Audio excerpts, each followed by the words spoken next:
ರಾಮಮಂದಿರ ಉದ್ಘಾಟನೆಯನ್ನ ಹಲವು ನಟನಟಿಯರು ಸ್ವಾಗತಿಸಿದ್ದಾರೆ. ಮತ್ತೆ ಕೆಲವರು ನೇರ ಪಾಲ್ಗೊಂಡಿದ್ದಾರೆ. ಮಲಯಾಳಂನ ಹೆಚ್ಚಿನ ನಟರು ಸಂವಿಧಾನದ ಪೀಠಿಕೆ ಹಾಕಿ ಧರ್ಮ ರಾಜಕಾರಣವನ್ನ ಟೀಕಿಸಿದ್ದಾರೆ.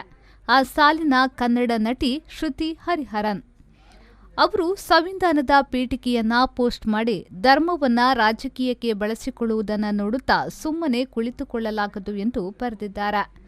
ರಾಮನ ವ್ಯಕ್ತಿತ್ವ ಮತ್ತು ಹನುಮಂತನ ಬಗೆಗೆ ಬರೆದಿರುವ ಅವರು, ಹನುಮಂತನು ಎದೆ ಬಗೆದು ರಾಮನನ್ನ ತೋರಿಸಿದ.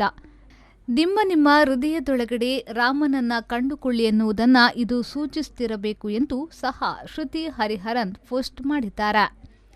ನಟ ಕಮಲ್ ಹಾಸನ್ ಅವರು ತಂಜಾವೂರು ದೇವಾಲಯ, ವೆಲಂಕಣ್ಣಿ ಚರ್ಚ್, ಬಾಬ್ರಿ ಮಸೀದಿ ಎಲ್ಲವೂ ನಮ್ಮದು, ಯಾವುದನ್ನೇ ಆದರೂ ಒಡೆದುದನ್ನ ಒಪ್ಪಲಾಗದು ಎಂದು ಬಾಬ್ರಿ ಮಸೀದಿ ಒಡೆದಾಗ ಹೇಳಿದ್ರು.